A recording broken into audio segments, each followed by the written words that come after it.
ಅಳಸಿದ ಪದಾರ್ಥಗಳನ್ನು ಮಾರಾಟ ಮಾಡುತ್ತಿದ್ದ ಮಯೂರ ಬೇಕರಿಯ ವಿರುದ್ಧ ವರದಿ ಮಾಡಿದ ಟೈಮ್ 9 ನ್ಯೂಸ್ ಕನ್ನಡ ವಾಹಿನಿ.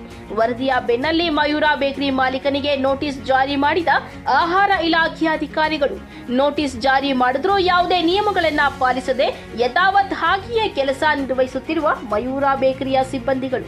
ಆಹಾರ ಮತ್ತು ಸುರಕ್ಷತೆಯ ನಿಯಮಗಳನ್ನು ಗಾಳಿಗೆ ತೂರಿದ ಮಯೂರ ಬೇಕರಿ ಮಾಲೀಕ ಮತ್ತು ಸಿಬ್ಬಂದಿಗಳು. ಹಾಗಾದ್ರೆ ಮಯೂರ ಬೇಕರಿಗೆ ನೆಪ ಮಾತ್ರಕ್ಕೆ ಅಷ್ಟೇ ನೋಟಿಸ್ ಜಾರಿ ಮಾಡಿದ್ರ ಅಧಿಕಾರಿಗಳು? ಕೊರಟಗೆರೆಯಲ್ಲಿ ನೂತನವಾಗಿ ಆರಂಭವಾಗಿಯೂ ಕೂಡ ಇಷ್ಟು ಅವಾಂತರಗಳನ್ನ ಸೃಷ್ಟಿ ಮಾಡಿರುವ ಮಯೂರ ಬೇಕರಿ ಇನ್ನು ಕರ್ನಾಟಕದಲ್ಲಿ ಇವೆಯಂತೆ. ಈ ಮಯೂರ ಬೇಕರಿಯ 15ಕ್ಕೂ ಹೆಚ್ಚು ಬ್ರಾಂಚ್ಗಳು ಕಳಪೆ ಗುಣಮಟ್ಟದ ತಿನಿಸು ಪದಾರ್ಥಗಳನ್ನ ಈಗಲೂ ಮಾರಾಟ ಮಾಡುತ್ತಿದ್ದಾರೆ. ಬೇಕರಿಯಲ್ಲಿ ತಯಾರಿಸುವ ಆಹಾರ ಪದಾರ್ಥಗಳಿಗೆ ಬಳಸುತ್ತಿರುವ ನೀರು ಕುಡಿಯಲು ಯೋಗ್ಯವಿಲ್ಲ. ಪ್ರತಿನಿತ್ಯ ಸಾವಿರಾರು ಗ್ರಾಹಕರು ಬೇಕರಿ ತಿನಿಸುಗಳಿಗೆ ಮಾರು ಹೋಗುತ್ತಿದ್ದಾರೆ. ಬೇಕರಿಯಲ್ಲಿ ತಯಾರಾಗುವ ಬ್ರೆಡ್, ರಸ್ಕ್, ಕೇಕ್, ಪಪ್ಸ್ ಇನ್ನಿತರ ತಿನಿಸು ಪದಾರ್ಥಗಳು ಗ್ರಾಹಕರ ಅಚ್ಚುಮೆಚ್ಚು.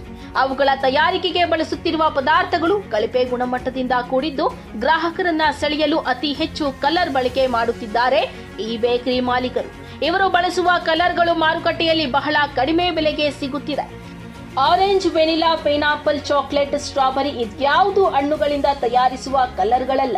ಮಾರುಕಟ್ಟೆಯಲ್ಲಿ ಕಡಿಮೆ ಬೆಲೆಗೆ ತಂದು ಆಹಾರ ಪದಾರ್ಥಗಳನ್ನ ತಯಾರು ಮಾಡಿ ಅತಿ ಹೆಚ್ಚು ಬೆಲೆಗೆ ಮಾರಾಟ ಮಾಡುತ್ತಿದ್ದಾರೆ ಈ ಬೇಕರಿ ಮಾಲೀಕರು. ಈ ಪದಾರ್ಥಗಳನ್ನ ತಿಂದ ಗ್ರಾಹಕರು ವಿಚಿತ್ರವಾದ ಕಾಯಿಲೆಗಳಿಂದ ಆಸ್ಪತ್ರೆಯನ್ನ ಸೇರುವುದು ಗ್ಯಾರಂಟಿ.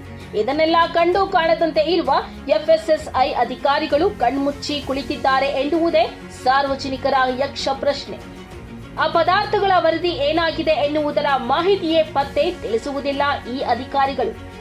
ವರದಿ ಹರೀಶ್ ಬಾಬು, BH, ಕೊರಟಗೆರೆ.